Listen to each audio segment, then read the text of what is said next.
Good morning, good morning. We have a repeat stream. When did we do this last? 2 weeks ago? No, it wasn't 2 weeks ago.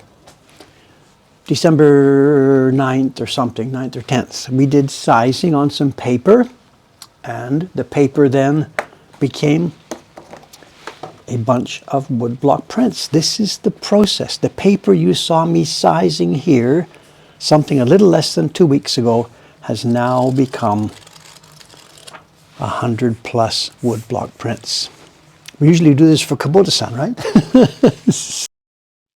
Mine are not as exact as Kubota-san's, absolutely. I don't have his skill. Whatever. We're pretty good. We're not so bad. But his would be, if we had a batch of his here, they would be much more consistent than mine. But here we are. They're done, they're done, they're done. There's the mark. That's where it goes into the registration mark. That's a little bit of tint color. You can't see it on an individual print. When you look at just one, you can't see it, but it's on the edge of the paper there. It's where the paper, it looks like it's green. It's where the paper went into the green, probably for the bamboo print, or the bamboo color. And there are cut corners. There's some no good group. There's 3 groups here. There's the group that I'm going to pass through. And there's a group here, 1, 2, 3, 4, where the kessoku, remember we talked about this, the clumping of the mulberry fiber. I said it really wasn't visible so much, but there are some prints. Where's my finger there? Just in front of my finger.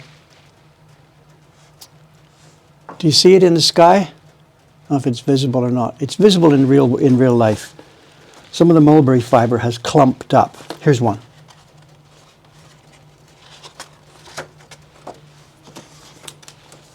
Right between my fingers there. The mulberry clump inside hasn't taken the color properly, so there are a few of those. We know this is a problem. Is that chili above the clump? I don't see any specific chili on these. And then we have the no good group. There is a no good group. 1, 2, 3, 4, 5, 6, 7. These were the ones that the blue was too deep, or we had that brown. Remember? We had that trouble. We had the brown spotting up at the top there. So I'm not batting 1,000 here. Absolutely not.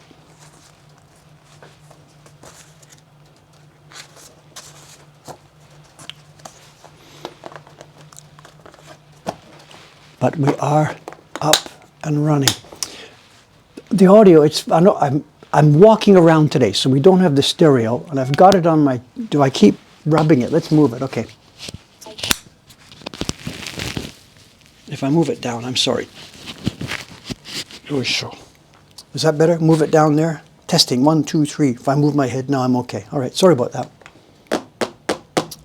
It's nice to see even pros can make mistakes. Of course we do, whatever. Overmodulated, turn it down a bit. Gain now 3.4, minus 4 dB. Testing. 1, 2, 3, 1, 2, 3, 1, 2, 3. There we go. So we're going to do it again. We have another 15 sheets of paper cut in half. We're going to do exactly the same thing. Do exactly the same sizing. And what's today? Some Monday. I will be making the paper wet Sunday night, printing Monday. I don't know, whatever. Anyway, we're going to go through the same thing exactly now. And I may be doing it for a 3rd time. We'll see. We'll see.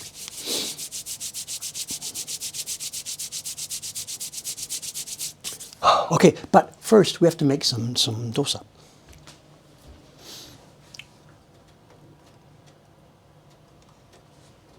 Cables. Can we do this without?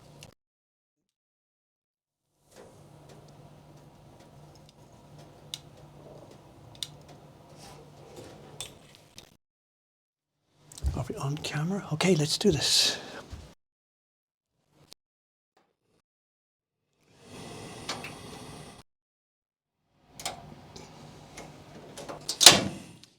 Not starting from 0 here. I warmed up.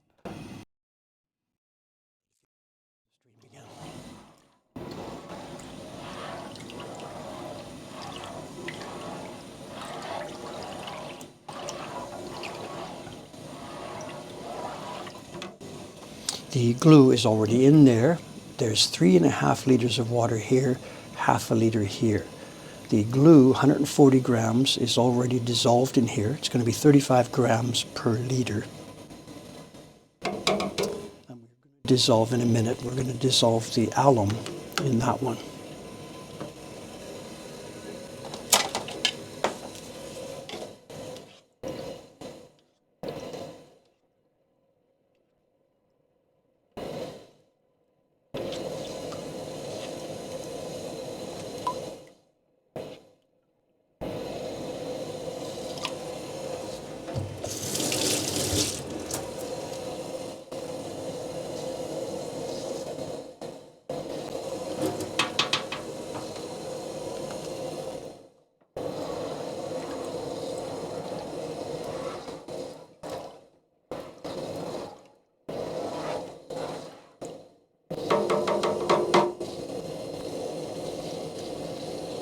Okay, that's boiling now, so we can kill it.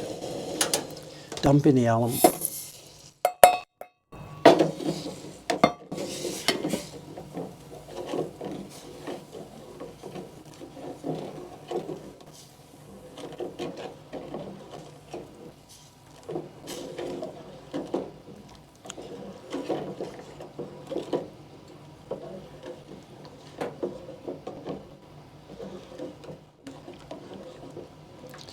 And once it's dissolved, it's pretty much dissolved straight away. That water can now come in here.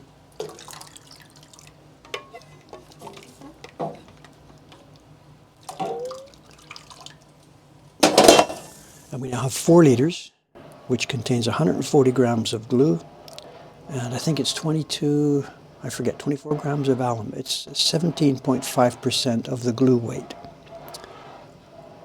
So whatever 17.5% of 140 is, that's how much alum went in. What is it, 22, 23 grams? I don't remember.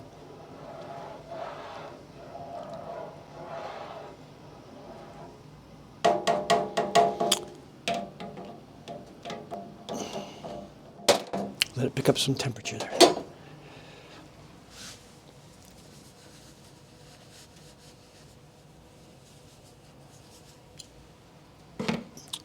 The receiving tray over here is ready for it, ready and warm. Is it my kitchen or part of the shop? It's both. We're up on the 3rd floor. This is the back room of the 3rd floor. It's not a kitchen for food, it's a kitchen for this. We cook this size here. This sink right in front of me here. There's a sink here. This is where the girls wash their brushes and stuff. And behind me is the pigment mixing table. This is the wet room. Out in the printer's room, nobody does any work that would make messes. We don't grind pigments out there. You know, we don't wash brushes out there. This is the wet room.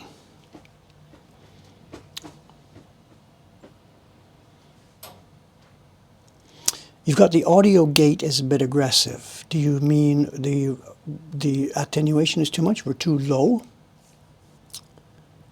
I've got it at the same setting. Do you want me to crank it up a bit or down a bit? I'm not quite sure what you mean. The audio gate is a bit aggressive. The batteries are all fully charged. Everything gets charged every night. Testing, testing. Yes, the receiver shows full battery on the transmitter and on the receiver. And there's no attenuation here at all. And the receiver is right next to the transmitter here.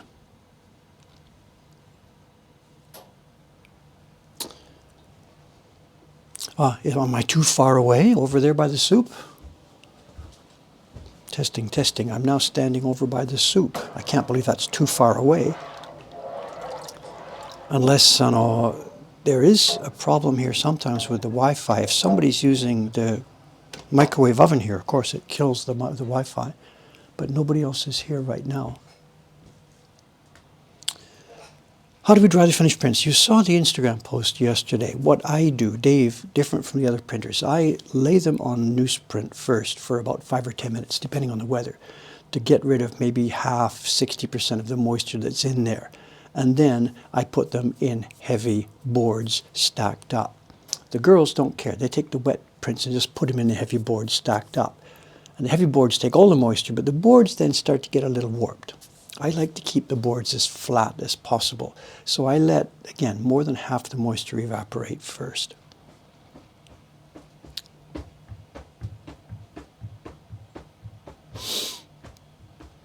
Sound is 1010. Okay, all I can do. Thank you. Tell us about the boards. Okay, give me a minute, because this still, if I forget, this thing's going to boil over. So just a minute. Remind me again after we get the soup into the bucket.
Actually, it's not warm enough, so just a minute.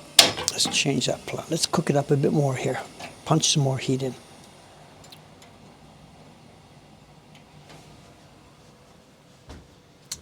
I was going to bring it over and pour it in, but it's not quite warm enough, so give me a second. Let me go get those boards.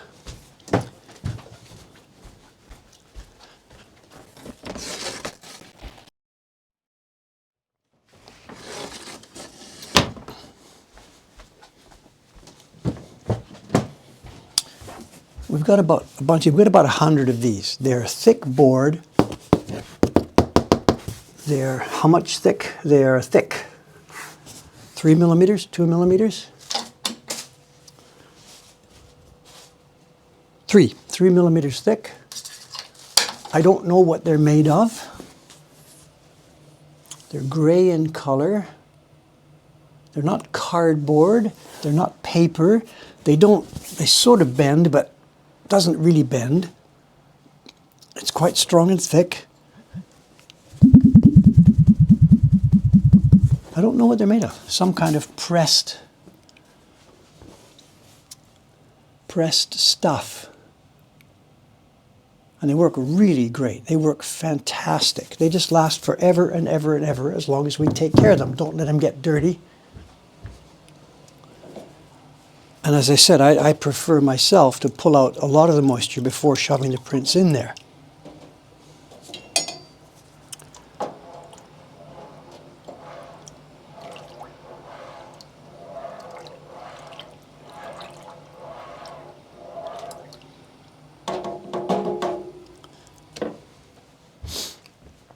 I don't know what they're made of. MDF, no. It's a paper type stuff. It's not like a wood type stuff. It's paper type stuff. No, masonite is hard and brittle. No. It's not particle board. It's a paper product. It's not a wood product.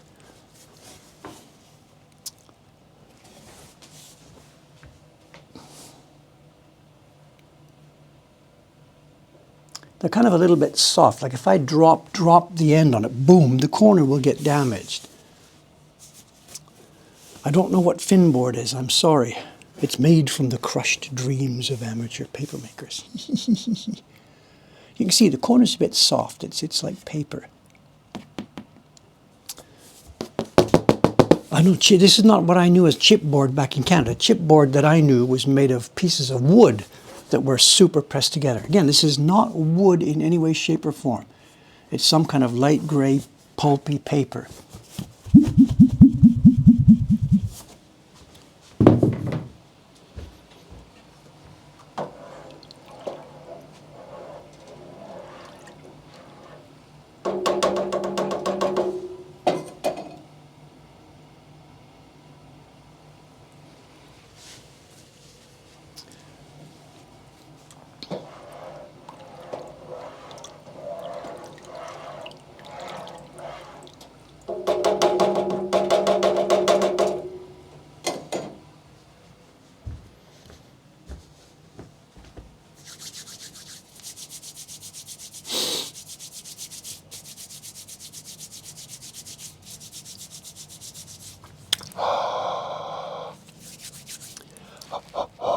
It's kind of like an illustration board, but thicker and heavier.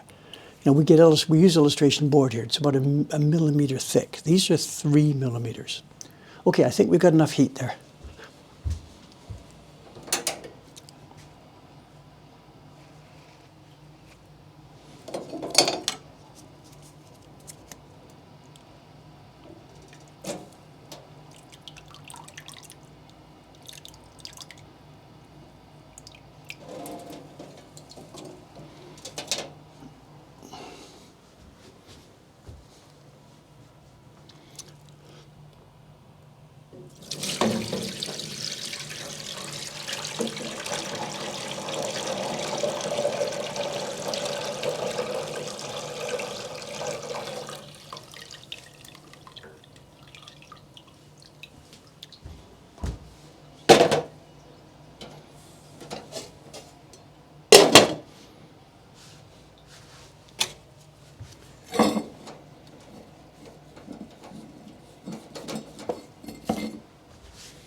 Brush.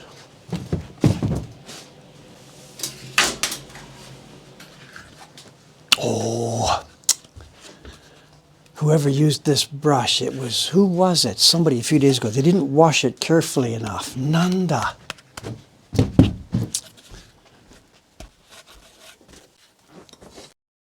ハケ使ったんですか？レイちゃん？もうすごい、もう。I don't know. だから、わかんない。かな？じゃあ、これかな？ OK。はいはい。もう。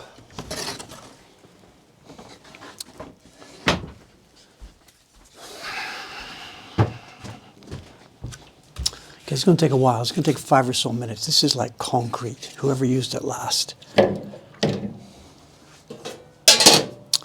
Didn't wash it very well.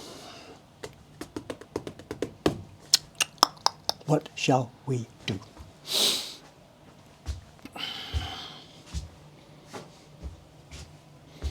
This is the thing, you know, you work like 25 years all by yourself in a workshop. All my tools, it's my tools, my stuff, the way I do it. And when you open up and hire people and do all different stuff, it's inevitable, you know, whatever. Just it's the way it is. Paper's out. I got the paper out at 5:30 this morning. Ishikawa-san is now printing over there. Another one, you know, this morning I came up here to get paper, and this is where the paper stack is. But this morning, it was like that. Somebody had taken some paper out and they didn't clean up and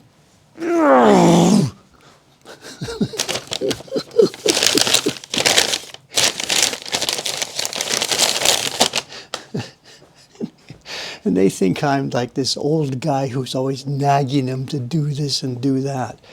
And it's part of the job. You want a stack of 100 beautiful clean prints. You can't be the kind of person that would leave that open.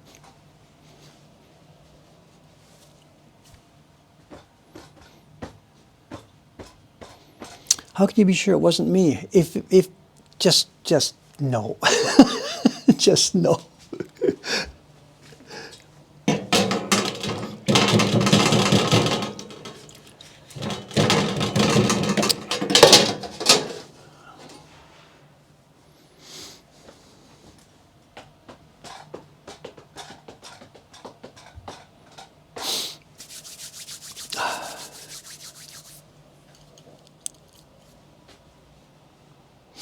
It's going to be a few minutes. That's really, really hard. It's rock solid. If I had started to soak this an hour ago,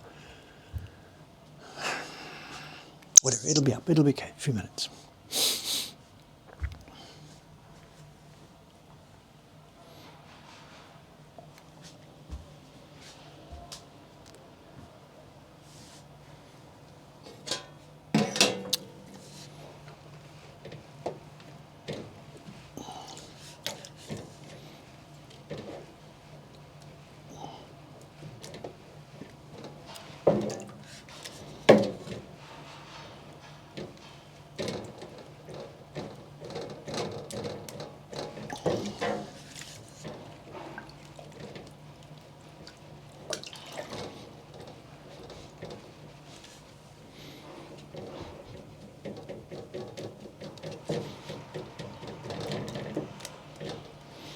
It's coming. It's softening up bit by bit. It's okay.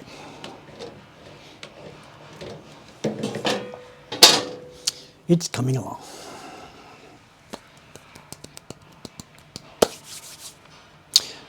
Is that a result of the brush not being clean? Whoever used it last, I mean, what we do, it's a bit of a, I understand what they've done. We wash the glue out of the brush, of course, after using it. But if we kept washing and kept washing till all traces of the glue are gone, until the brush was silky soft, that would just be too much wear and tear on the brush and too much waste of water. So we rinse out enough so that the brush, it's not totally clean, but it simply softens up again in a few seconds when you use it next time. Whoever used it last has washed some of the glue out, but not enough. And that brush is glued together. Now this is a natural glue. It's gelatin glue, so it does soften up with heat and water. But the other dangerous thing here too, like what I'm doing, it's not good because those hairs are glued together. And if I'm trying to abuse them, they could break. That glue, of course, is going to break. So it's a poorly defined enough. I get you, but that's our job. How much pigment do you put on the block? Enough. I mean, that's part of our job. It's coming.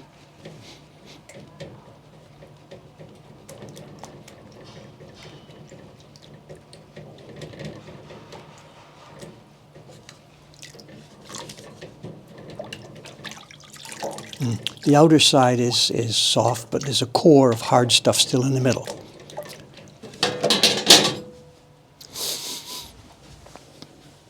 It's okay. It's eating into our show and tell time at the other end of the stream.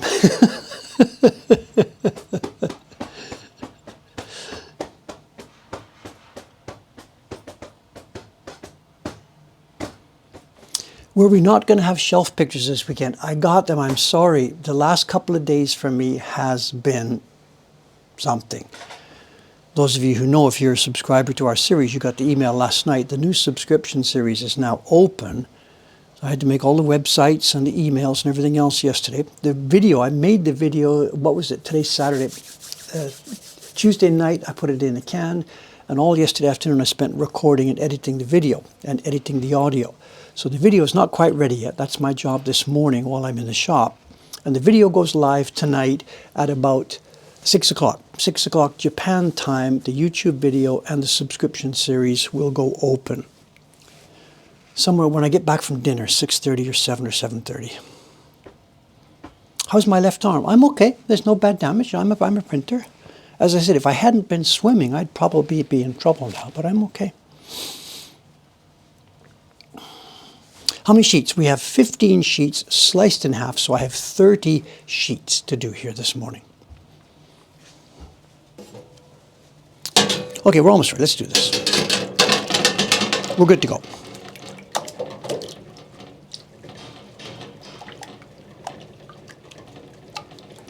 Maybe. We're good to go.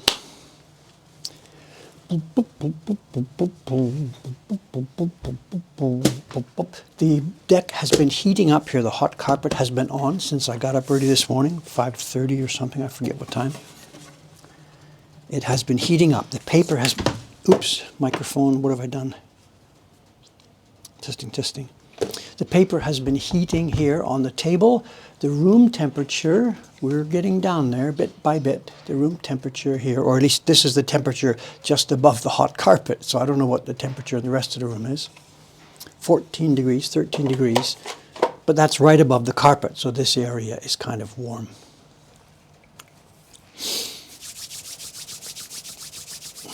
Might not have show and tell. I don't know. Sorry, I don't know. Priority is the work.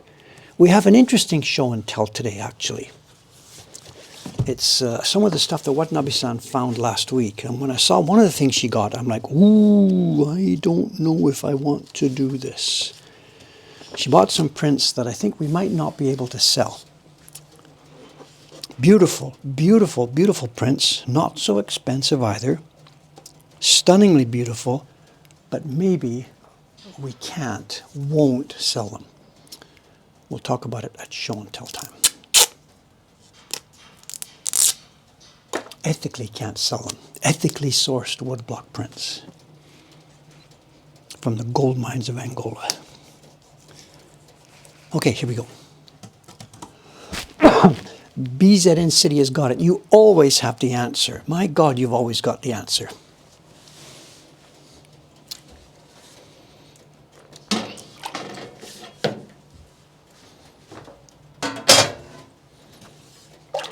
Yes, I suspect she didn't know, but they are actually from a book. No, this is still a bit too hard.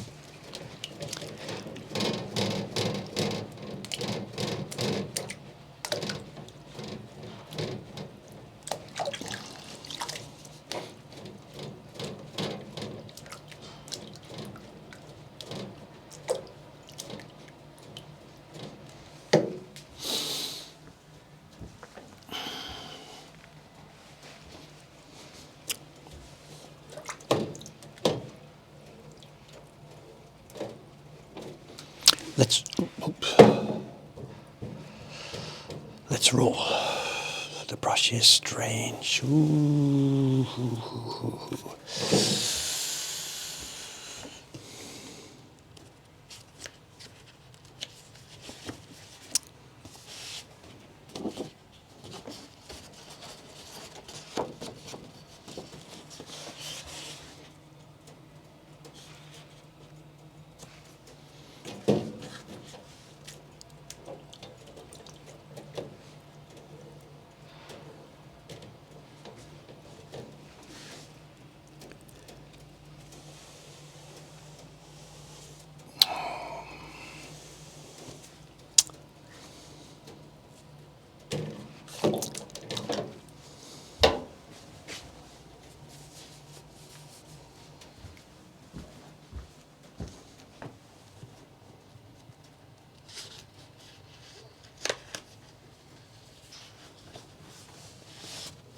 Have I got the spelling wrong? It's BZNCL. I see. I'm sorry.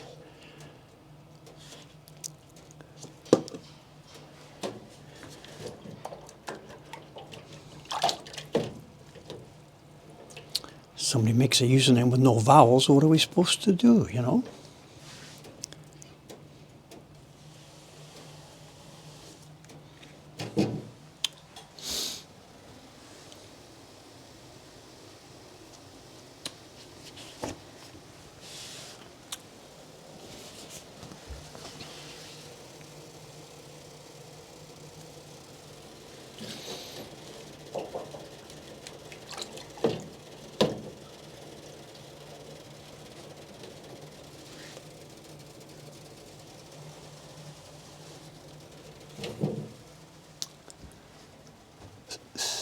It's not horsehair, it's goat. Goat. We use horsehair for the pigment brushes, the brushes we use on the blocks to spread out the pigment. They have more koshi, they're stiffer. We don't want stiffness here, we just want the ability to soak up or to hold moisture. This is goat, yagi.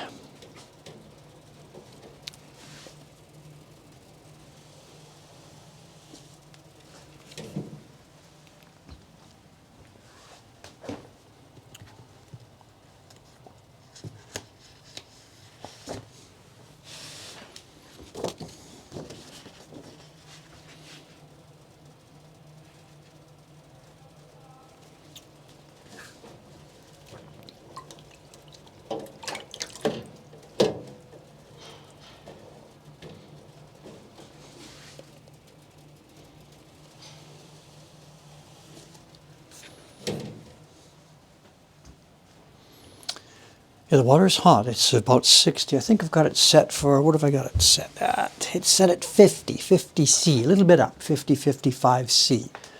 50 and 60, that's the range we're aiming at here. We try not to let the glue mix go above that because I understand, I don't know the science myself, but I understand that if the temperature goes too high or if it's held up at a higher temperature for too long, the collagens and stuff in the glue break down and it's not as gluey anymore. So I'm told. This seems to work. I haven't done an A/B test, boil some of this and not boil and try them. But that's the tradition and it seems to work for us. So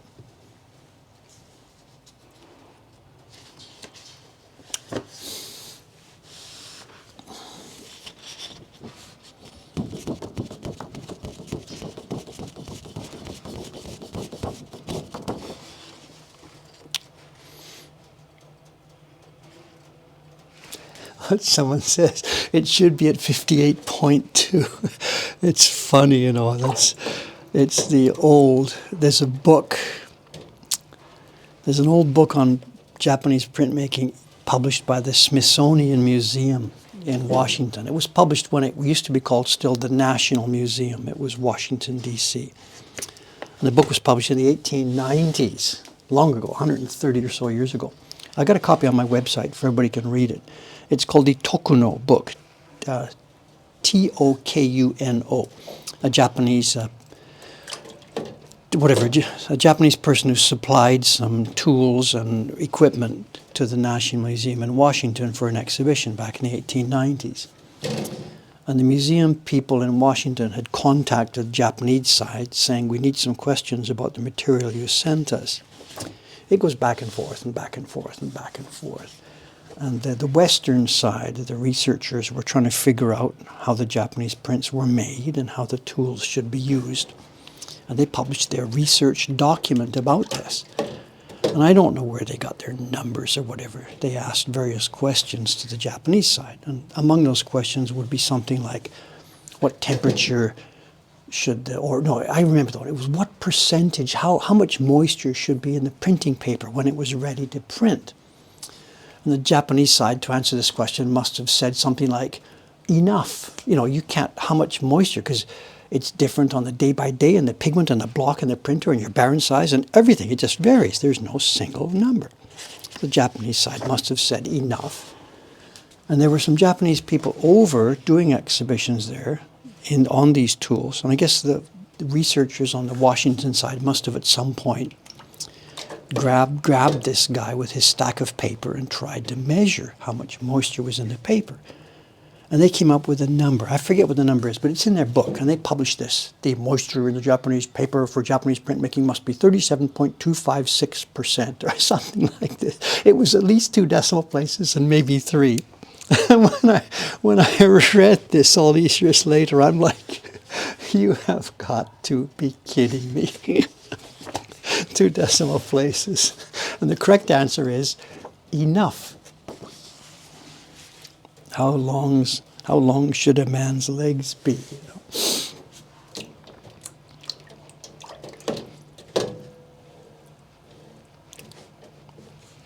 And they seriously, with a straight face, they published this. You know, it's on my website in the encyclopedia section, the Tokuno Book. This is indeed Murata trademark paper, registered paper. This is Murata paper. Beautiful, clean, white. You can maybe find little bits of chiri. There's a tiny bit of chiri there, another bit there. And there are some, as we said, there's kessoku, clumps of fiber that are in here, more than there should be. Next time round, we'll get them fewer.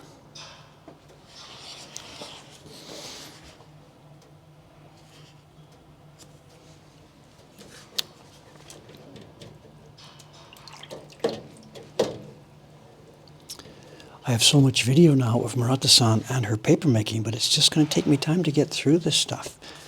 The YouTube, the Adventures in Washi series, the next one is not going to be about Murata-san and making paper. It's going to be about our kozo supply. I'll be making that video maybe in the first couple of weeks of January. So it's going to be at least a couple of months until February, until we see the next video of the complete process of making this paper that we're seeing here now. It's just got to come step by step. I'm sorry.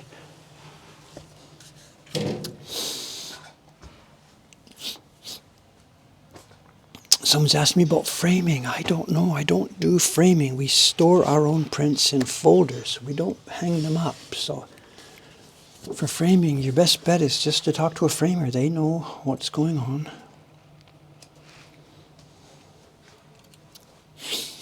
The New Year's breakdown video of the whole year went. That's going up tonight, about 6 or 7 or 8 o'clock this evening. Finally, when I get back from dinner and when I do the last check on the video, it's going up tonight to YouTube tonight, Japan time. The thing is, though, if you're expecting 100 different charts, no, I've kept it really simple. I really didn't have a whole lot of time for this one. There's only a few charts showing the breakdown of the Asakusa online and subscriptions last year to this year. Then there's the main big chart showing our overall revenue. Remember last year we had a 40% jump, and at that time I said we're not going to be able to do that again. And tonight we'll find out, did we do it again or not? But that's really the only chart, so I'm sorry. It's not a whole... I'd like to do a deeper dive, but there's a huge amount of time pressure here this week. I'm sorry.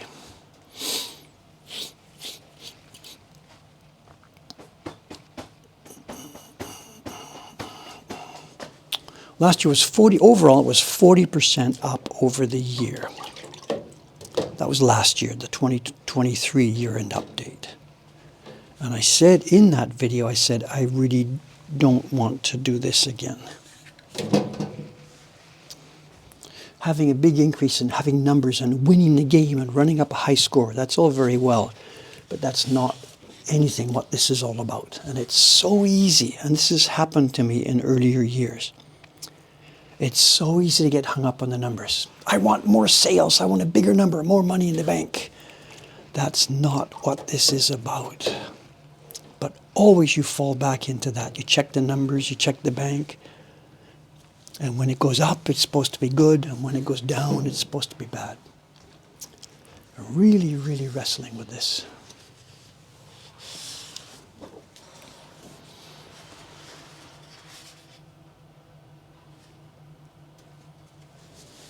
I mean, it's not just Dave here. We know this is a problem for our culture, our civilization, and our planet, that we've locked ourselves into this growth idea. Bigger is better, bigger is better. And we know where it's leading us to. So somehow, we all got to get our heads around a different approach. Someone says, how would I like to measure success? Getting up in the morning, looking forward to the work. At an evening, going to bed, thinking I've done a good day's work and I've been productive for society and I've enjoyed myself. And, that's success. It doesn't actually involve more than had yesterday.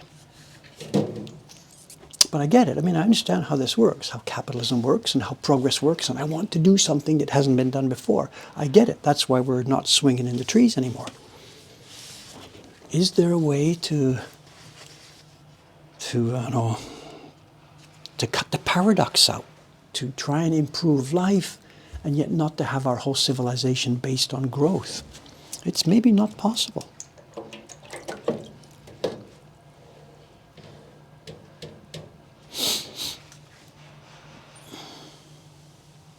Oh, there's a hair in this one. Hee hee, Marata-san.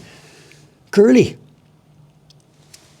You can't see it when the paper's dry, but when it's wet, there's a curly hair in this one. Who's going to get that print? It's going to be in the middle of the bamboo at the bottom.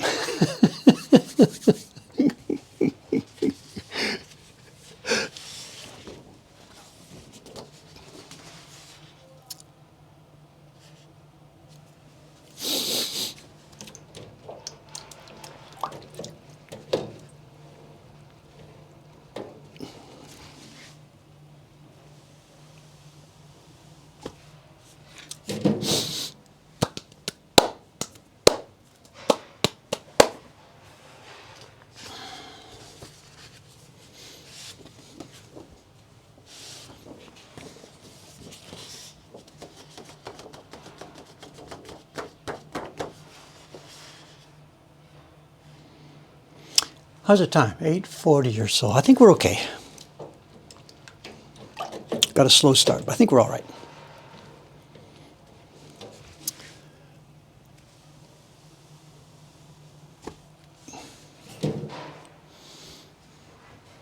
Someone says, can I ask about the paper dilemma? Will there be enough paper? Paper is looking pretty good for us. This is a new paper maker for us. We are still getting lots of paper from the Iwano family, who's been making my paper for 30 plus years, and they're in their 10th generation of making paper. They're still up and running.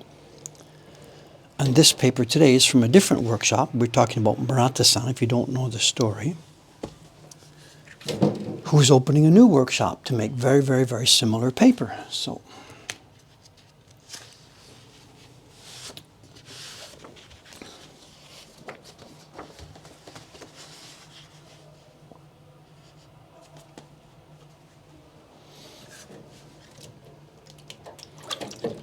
Something else about her paper that's really quite beneficial and good for me right now today is that she's very consistent with the thickness. Because this is all new for her, and actually because that dipping, you saw the the video, the Twitch stream a few weeks ago when she was dipping and rocking this paper.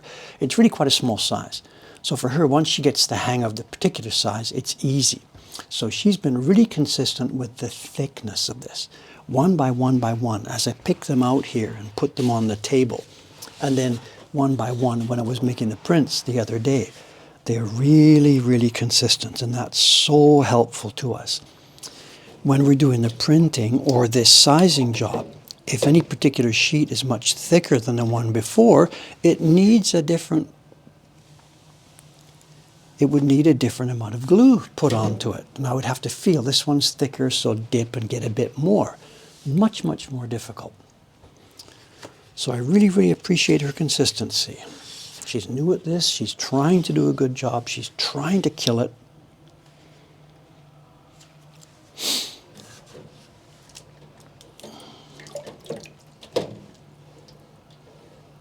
It also helped that when she sent over this particular batch of paper, you saw the box unopening, the unopening of the box a few weeks ago. She split the paper up. She gave a group 20, 22, 24. She measured up with a caliper how thick each one was and split them up into groups.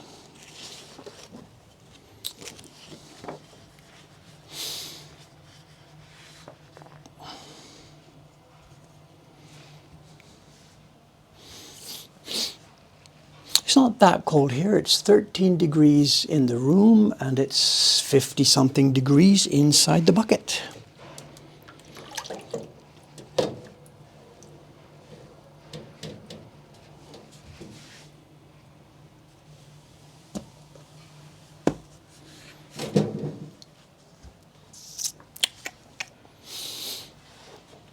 There's no reason to heat the room. It's a huge high ceiling concrete, and the concrete roof above me, the concrete ceiling above me, is the outside of the building. There's no insulation whatsoever. So heating, if I heated this space, the heat would rise, go straight through the concrete and out into the world. It would be a complete, total waste. If we were actively living and working and doing stuff all day long in this room, then yeah, we'd do something different. The printer's room over there has a ceiling hung down just above our heads, and there's a heater in that room. But to do that here would be just pointless, complete waste of energy.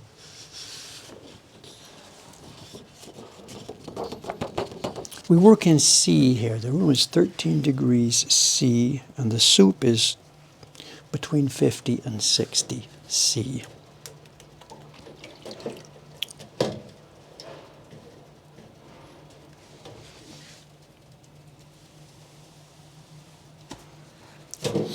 Okay, I think this is the end. Yes, this is the last one.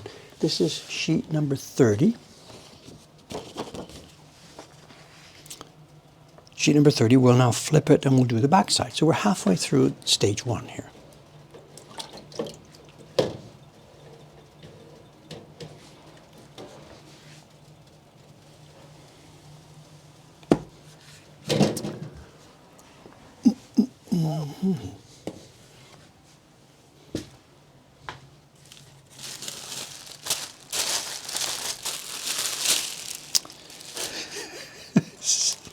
Same thing, whoever did the sizing last week. Look at this. They can't even fold this halfway.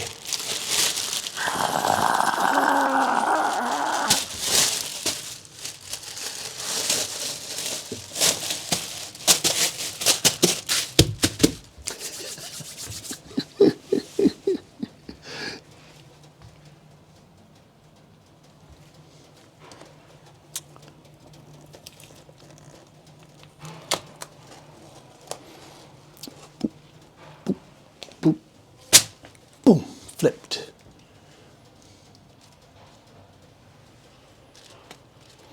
No, OCD is the wrong term. I know this is delicate, difficult work, and you got to do it right. I mean, it's not a question of rules. It's a question of keeping yourself organized. You can't be, what's the word, scrambly. You can't be loose. It's got to be organized.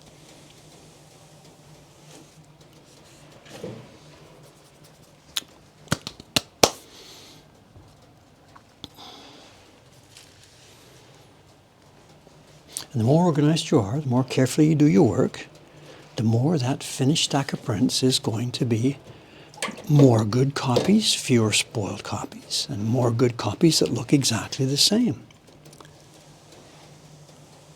It's all about the end goal here.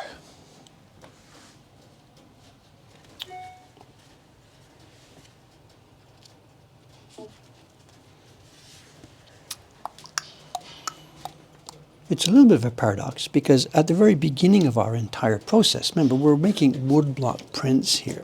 And the final print you're going to see, it started with a blank sheet of paper and somebody like scribbling with a pencil, something really loose. Let's put this idea down on paper. So the beginning of the whole process can't be tightly controlled and organized. It's got to be loose and relaxed. But then in step the technicians, people like me, to make the finished product.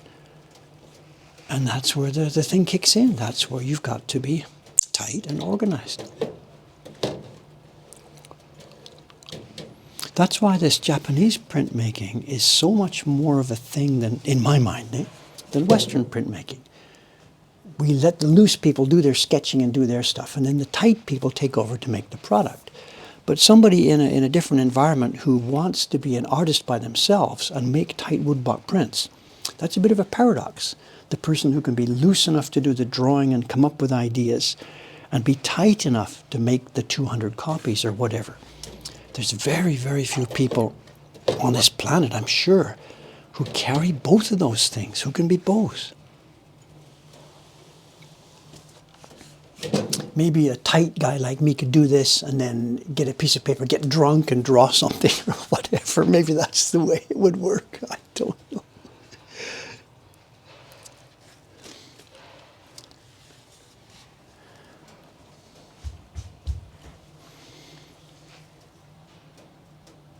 Somebody's talking about gluing the paper together. I'm sorry, that's not what's happening here. Okay, here it is, sizing.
Am I familiar with Sophie Hollington's work? I'm sorry, I don't know. No, it's not a name I know. It sounds Australian. I'm pretty a narrow knowledge here, you know. Outside of our own world here, I don't know a lot about the printmaking world. So I'm sorry. You're talking about somebody there, she has both sides down. In other words, the creative side and the making side. And yeah, possibly, that's certainly possible. But my guess is that she probably doesn't make that many copies. That somebody with a really good, loose creativity would not be the kind of person that would make 200 copies, or I'm going to make this month, I'll be making 300, perhaps 400 copies of this print. And I'm not the kind of guy that could design it, so. And in general, I think most artist types who are making prints, they're not going to want to make X hundred copies, you know. Which is why the Japanese system, splitting it all up. Designers design, carvers carve, and printers print.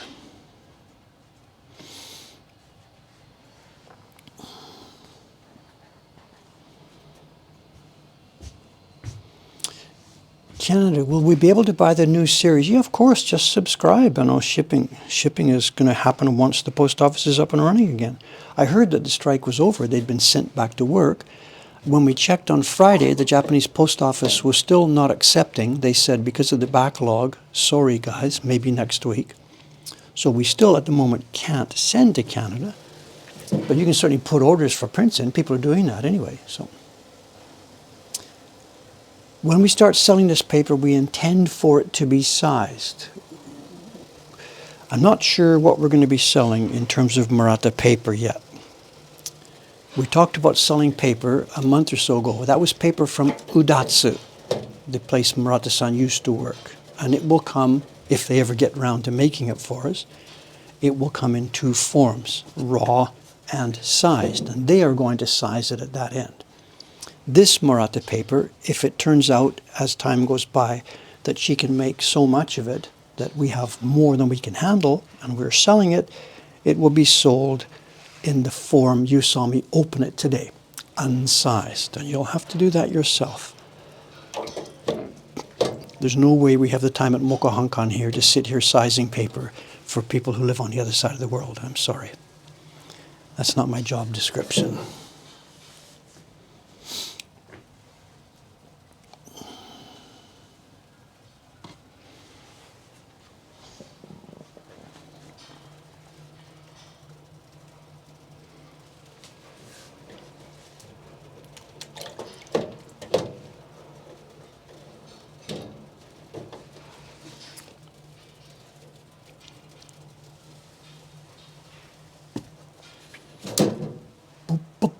Nearly 9 o'clock. I guess maybe there'll be a visitor coming, 9:07, 9:10. Sadako should be dropping by. She's working in the shop today. It's Saturday morning. So she'll probably climb up the stairs here around 9:00, just after 9 o'clock, to say hello.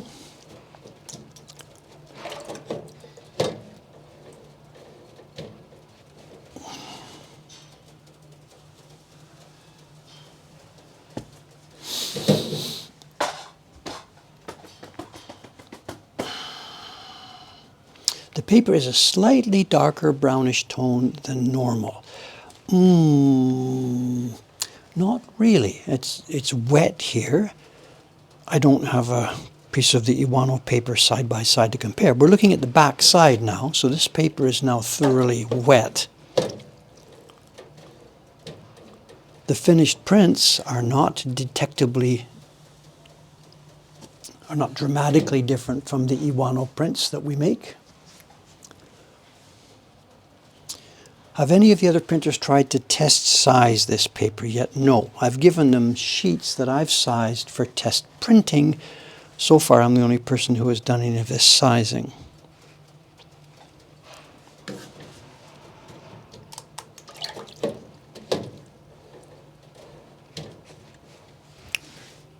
But it behaves normally. It goes smoothly and easily. It shouldn't give anybody any problem. And I said the fact that they're all very, very similar in thickness makes the sizing job much easier.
This is the back side. I was going to say there's another hair, but it's not. It's the same hair. This is the same piece of paper. We're now coming to the back side. I don't know if we can see it. I can't. It's a kind of wiggly hair, though. I wonder if it's not so much a human hair as maybe a fabric hair. Could we see it? I don't know. I'm sorry.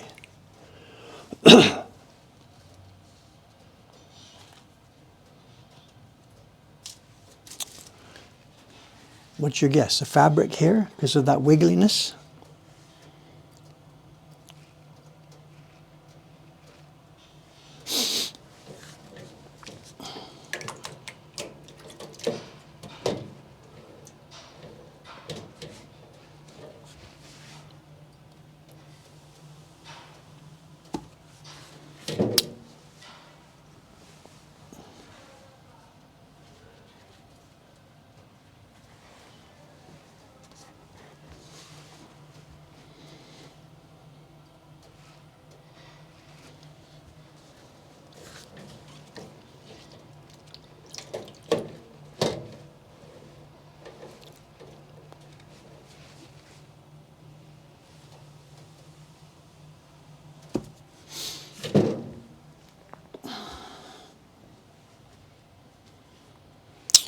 Martha-san does use brushes. They're all over her room. At the moment she's dipping and rocking the paper, there's no brush involved.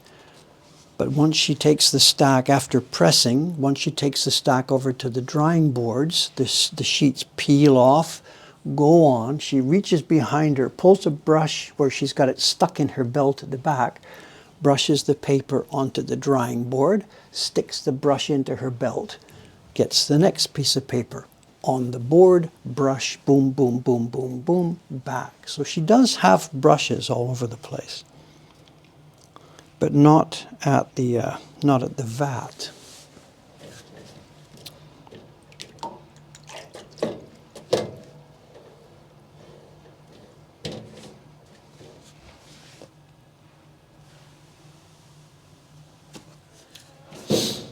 Stuff floating in the air, I don't know, no idea.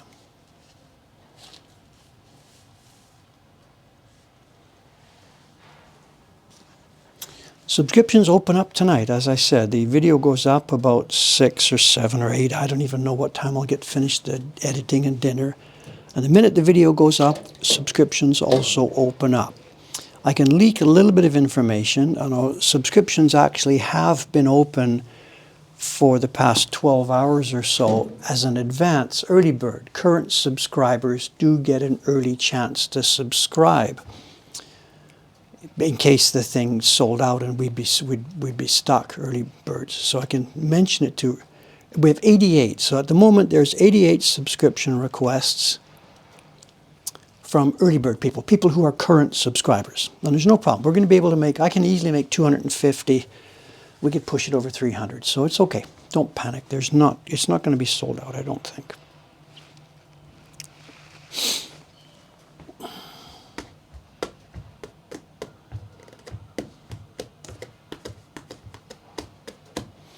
You see, refreshing the page. If you want to know about it when it opens, we will be sending out an email to everybody.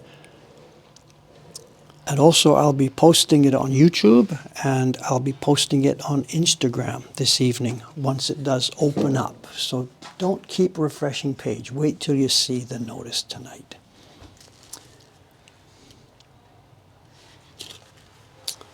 And subscriptions for overseas people are in dollars, pounds, or euros, and they're unchanged from last year.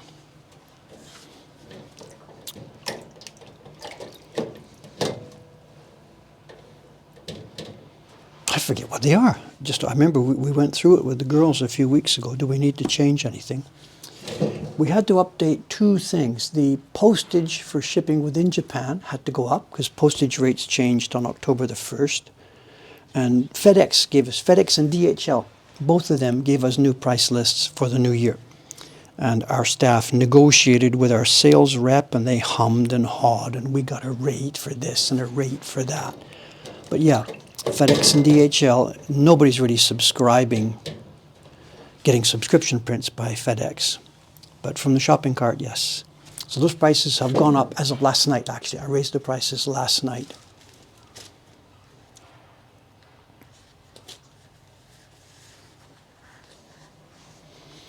This paper has an untrimmed edge, but the prints themselves are trimmed. It's unavoidable. We can't have an untrimmed edge on 8 prints that come from a sheet. So here's as it comes, this print has come from this section of a sheet, and it will be trimmed here and here before it goes out. So there will be no natural edge on these papers.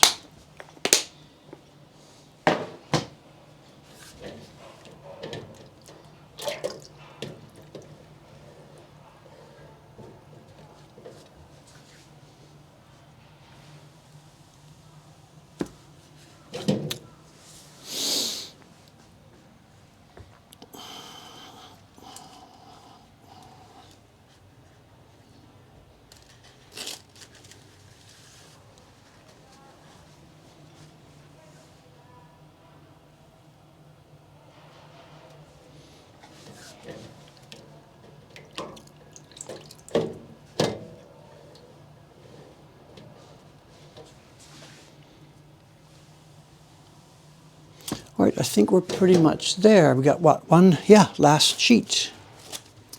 This is the last sheet. It is now Don't Panic time. Trademark.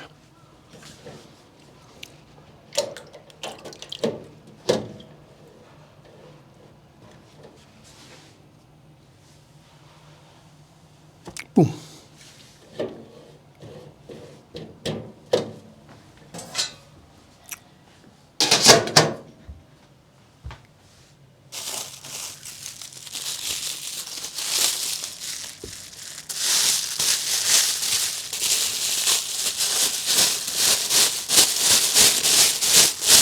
Don't forget to wash out the brush. I won't be washing the brush out until after the stream because it's about a 5-minute process. For the moment, I'm just going to wrap up the brush so it doesn't dry out too much over the next half hour. It's going to sit there. And after the stream is down, I will come back and clean up the kitchen.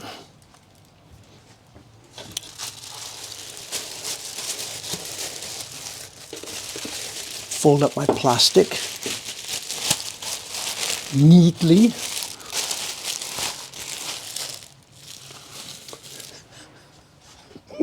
Wouldn't you love to work here? Okay.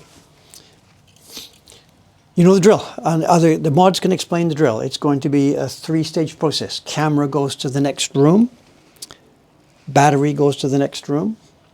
Computer goes to the next room. And then the paper. First step is main camera is coming down.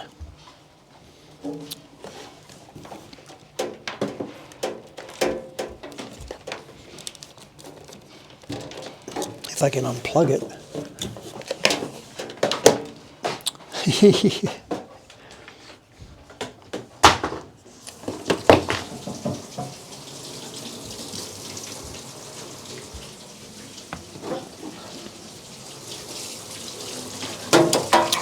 Excuse me. いいですか？足大丈夫ですか？はい。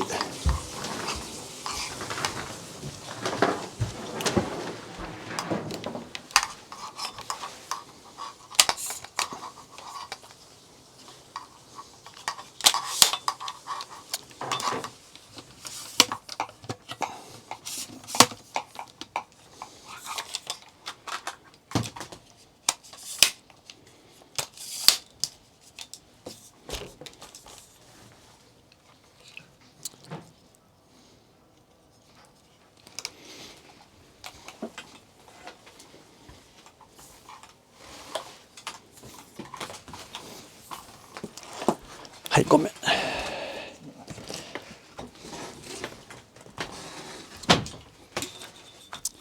Power for the camera. Up. はい、elevate lens. はい。Okay, camera's ready.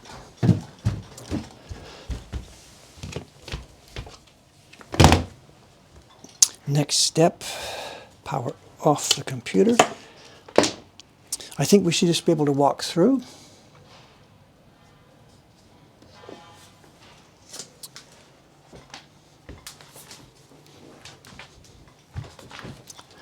trip over my cables. We are wired here. This is not Wi-Fi. We are wired. We have an Ethernet cable connected to this computer.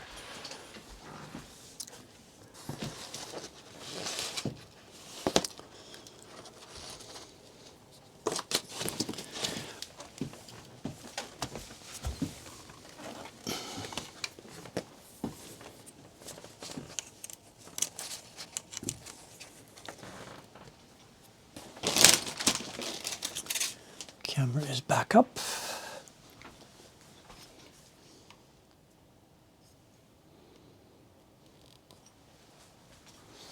And the last step now to go and bring the paper.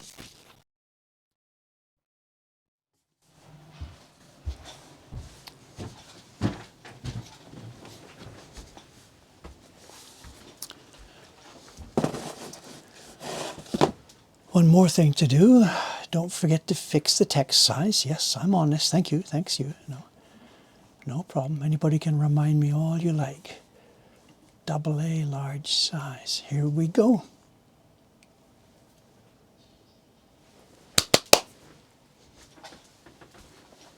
Okay, we're all ready to go. There's 30 pieces. They're going to go up in pairs, so there's 15 clips. And they're all face down at the moment, but they need to go up back to back. So every second one gets flipped.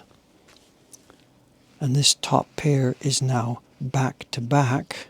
Ooh, these are soft.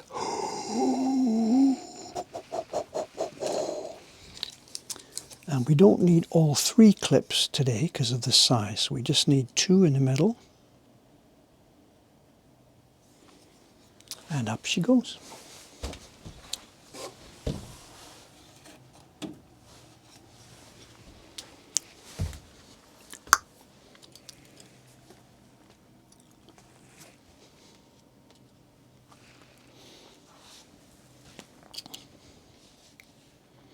It's so nice. I don't know if you can see it, but the paper is just beautifully translucent. I don't know how translucent this is. I don't know. Can we see anything?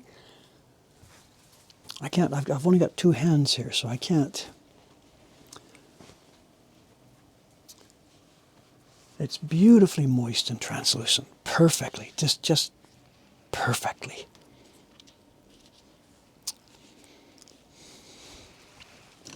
When I first started trying to do this sizing, my God, what a mess. Too wet, too dry, too much, not enough.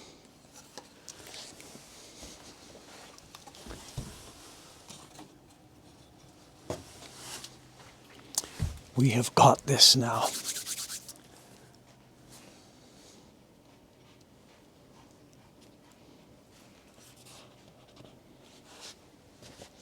Oops, that's 2 sheets. Just one. Foop. Foop.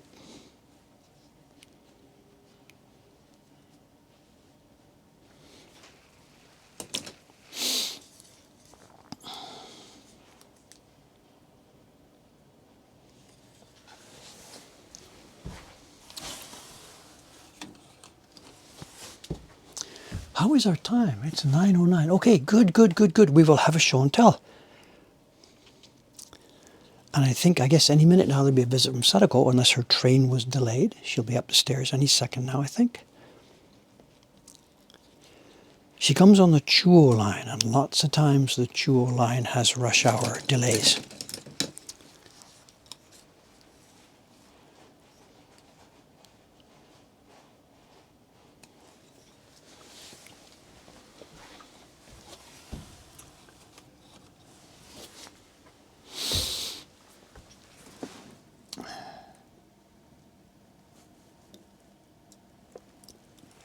Someone says, there are some sheets that do not survive the process.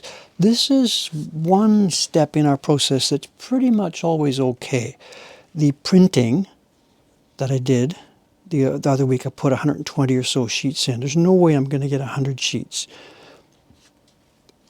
This sort of standard number for a publisher to send to a printer. If you want 100, you'll send 110 sheets to a printer. That's sort of a rough and ready number. It's pretty rough because if it's a very, very, very difficult complex print, you can expect more spoiled sheets, and a simple print would have less. What was Mike's rate? I think I said it was 6 or 7 spoiled sheets there out of 120. That might be typical for a print like this. But this process right now, sizing this, most of the time we come through 100%.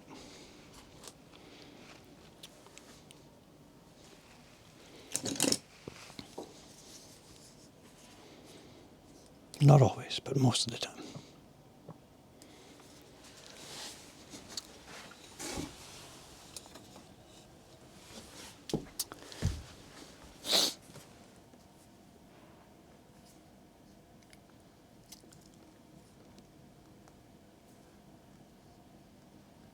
Deban, what are you doing? Somebody has typed some funny Japanese, a mix of hiragana and katakana.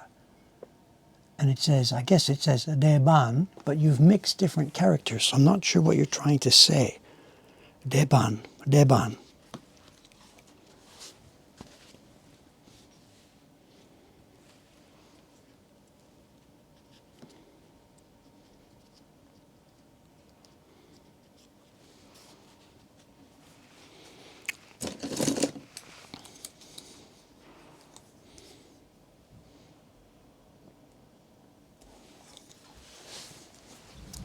Oh, oh. Here comes somebody. 9:12. I guess that's about right. 9:10 she arrives downstairs, and it took time to get upstairs. Good morning, good morning. We were having a guess on the chat whether the Chuo line was disturbed this morning. About 1 minute ago you weren't here, so we were thinking maybe Chuo line trouble today. No.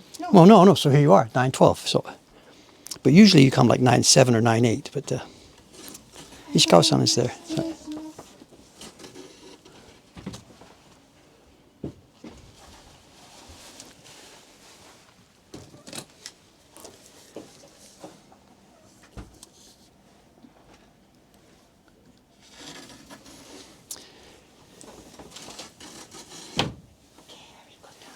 Thanks for the lunch stuff there.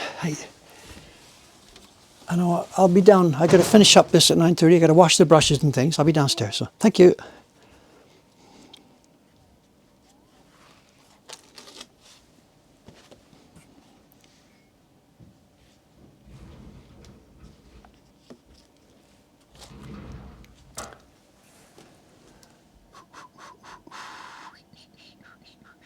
Katakana is better. Deban, Deban, Deban, Devan, Deban. I'm sorry, it's over my head. I don't understand what you're trying to say. Am I missing something obvious?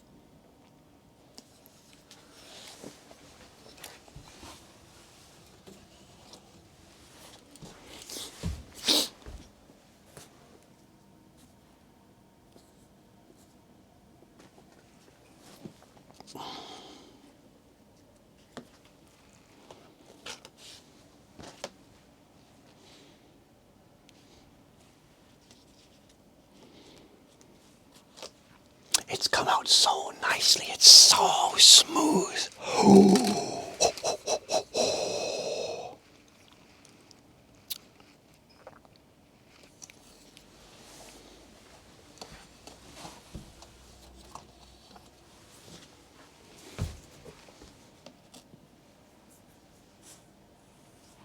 Oh, it's your name. I see. Okay, all right.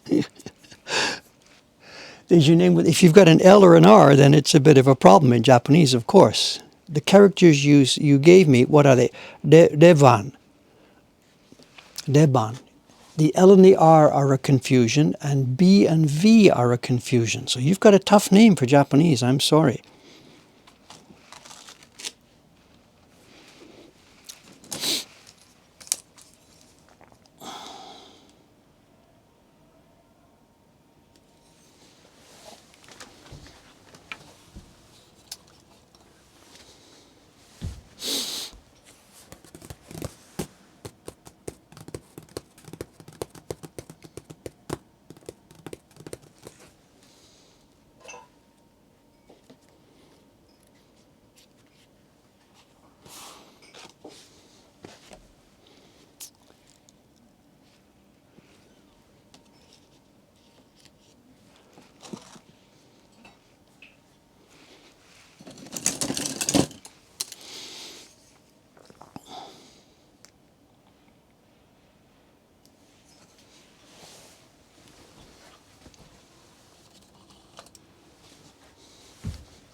Okay, I have the show and tell goods sitting right there, so as soon as I get this up here, we'll worry about cleaning up later.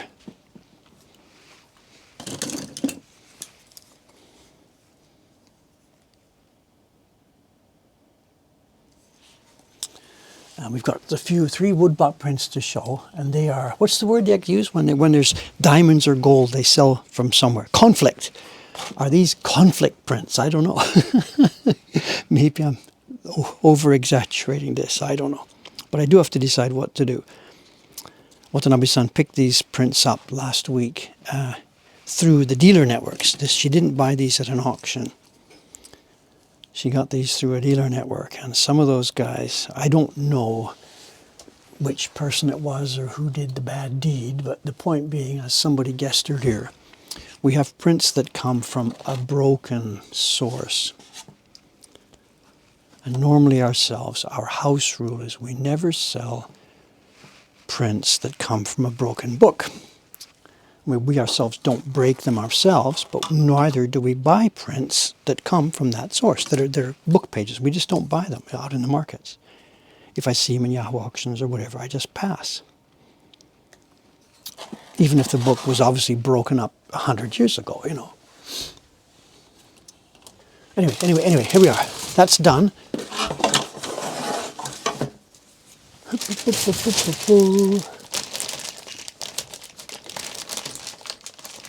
And on goes the click. Let's pull the camera around here. What we've got, again, you've seen this many, many, many times.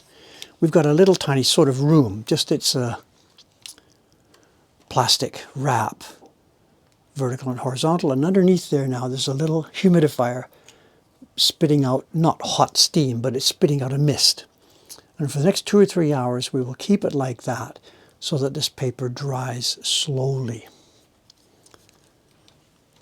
It's more critical now in winter because if I do nothing, the paper will dry very quickly and it will get wrinkly. Okay. Let's see what's happening here. If I can see, turn the computer so I can see what's going on.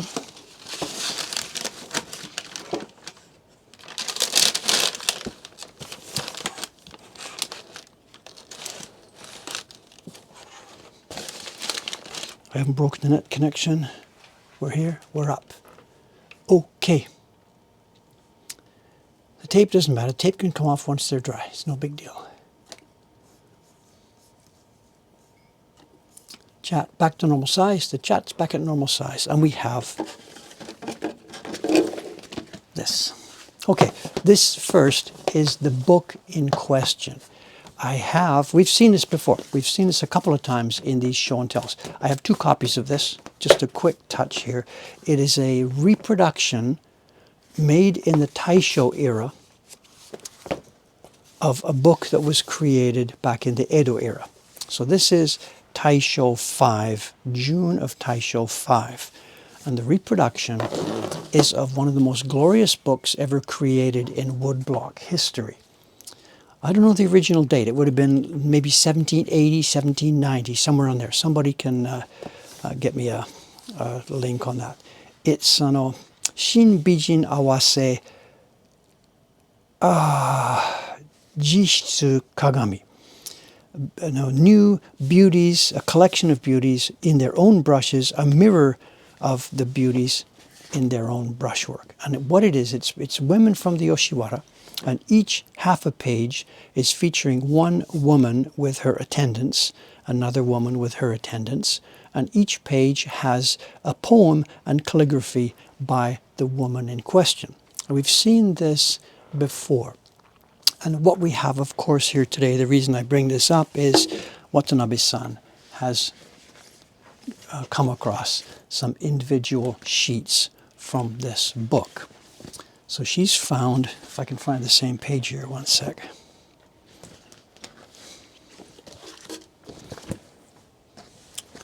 Flip through till we find the page. It's a wonderful book. I think there's 7 or 8 pages in it. 2, 3, 4, 5, Look at that, be the end. 6. What? It's the last one? What?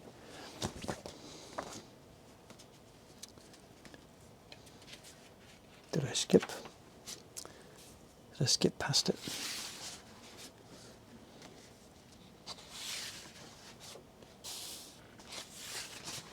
Here we are. There it is. And she has some individual sheets that are torn from this. And they're dramatic, dramatic prints. It's on a single large sheet of paper. Sometimes books are made on 2 separate sheets of paper. This is a single large sheet of washi paper, and everything you're looking at was carved and printed on wood blocks of that humongous size. It's an absolutely stunning production. The book itself is incredible. It's one of my prized possessions. And Watanabe-san has now come up with individual sheets. And we can see there's glue and torn at the edges where they're taken from the book. And the book here, you can see, this is how it works. There, I'll do this without destroying everything. The book itself is an accordion album, and each one is pasted together to the neighboring print at the edge. So it's not actually so much a book, it's an album of 7 prints. 7, 6, I still can't remember. 1, 2, 3, 4, 5, 6, 7. Yeah, 7. And we have 3 of them. She's come across 3 of the sheets taken from the album. So my question to you guys, and it's not really, this is not a vote, but I really would like a bit of feedback on here. We don't sell book pages per se, but a print like this now, removed from an old album. Look at this one. This one's damaged too. Look at that. That's been cut. Interesting. This one's been cut and taped back together. Tape with light Gampi paper has been taped onto it. So maybe it's been framed too. We have some different color here. Don't know. They're glorious objects, treasure for somebody to own. But what do we do with it now? And actually we've bought them. She didn't really know what this was.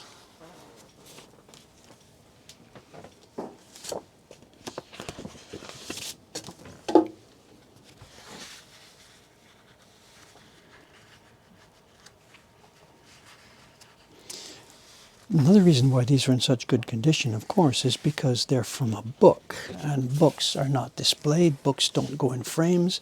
Books, for the most part, just end up sitting on your shelf. So when we see these, they are usually in quite good condition.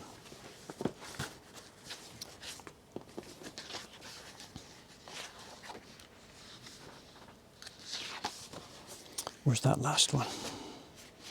Here. And here's the third one she's got.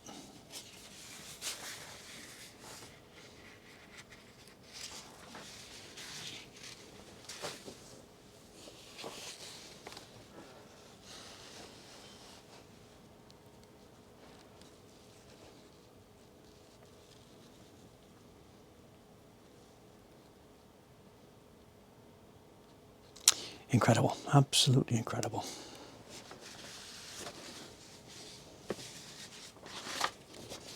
It's Taisho era carving, you know, it's delicate, but it's a little bit mechanical. All the lines here and the colors, we've talked about this many, many times on these show and tells. It's beautifully done, but it's a little bit mechanical compared to the carving in the original. There was no machines used, but simply at this time they were just so, they were reproducing so severely. Remember, the original carving was carved from brushstrokes, but this carving, this Taisho reproduction, was reproduced from carved lines, not from brushstrokes. So there's a very, very big difference. So, I mean, I'm thinking, oh my God, we've got to get these out into the world. But I've got my rule. Is this a slippery slope? We don't sell book pages because we don't want to encourage people to break up books. I don't know. I don't know. I'll read through the chat. I'm not watching the talk here at the moment, so I'm sorry. But I will read through this later. My current thinking is that I think these should go out into the world. But I don't know. Is it your ethics are good until they're in the way? What's the word? I got a book on my bookshelf at home. We should look it up one Thursday in Ome. There's a book on my bookshelf, and it's called Ethics and Other Liabilities.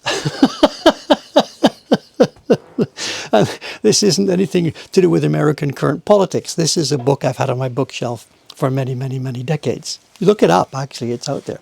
I remember reading it and looking into it. Maybe we should take a peek at that book again next time I'm in Ome. And there's another question here. This album, I have actually now 2 copies of it, because I had one for many, many, many years, and I scored another one, came up fairly reasonably priced on Yahoo Auctions a while ago, and it was maybe late at night, nobody else knew. So I have 2 copies of this. And Watanabe-san knows this, and she would like to put this in one of her flea markets one day. What would that be worth? Get your wallet. Okay, we're almost finished. We have 2 minutes left, but I have a little bonus for you today. One more thing. We also may have seen this on show and tells sometime in the past, but I saw it this morning when I was picking up these 3 prints. It's just too good not to share again. This is a modern reproduction, or a 20th century reproduction, of a Hiroshige design. The series is Kyoto Meisho. So this print is Kyoto Meisho no Uchi Arashiyama by cherry blossoms. This is Sakura no Hana. I forget the pronunciation. Baika, kana? Baika. Arashiyama Baika. And it's a view of the Arashiyama part of the Kyoto. And in here we have some interesting stuff. We have some guys poling a raft down the river. That's okay. Whatever, generic. We have cherry blossoms. We have people looking at cherry blossoms. And those of you who know this print know what I'm about to show you. One of the most astonishing time slips in all of history. This print dates from the mid-1800s, but we have a guy taking pictures of the cherry blossoms with his phone.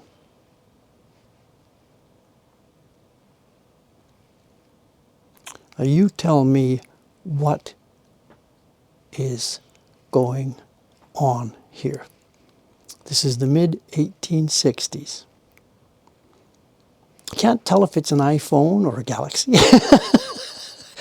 But it's right there, a guy looking up at the cherry blossoms, making that same movement that everybody else does underneath the cherry blossoms.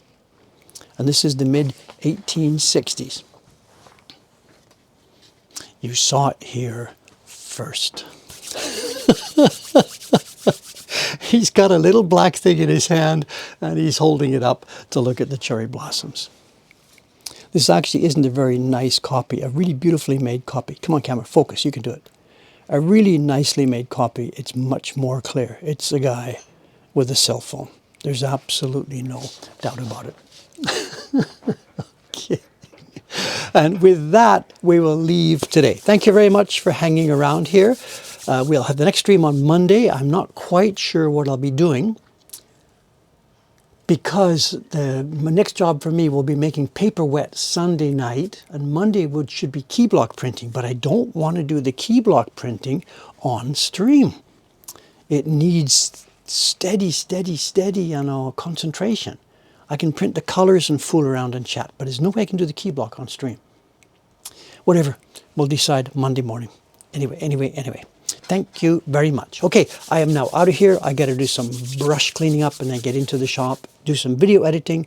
The new series goes open tonight, Japanese time, maybe 9 or 10 hours from now, something like that. Thank you very much for hanging around.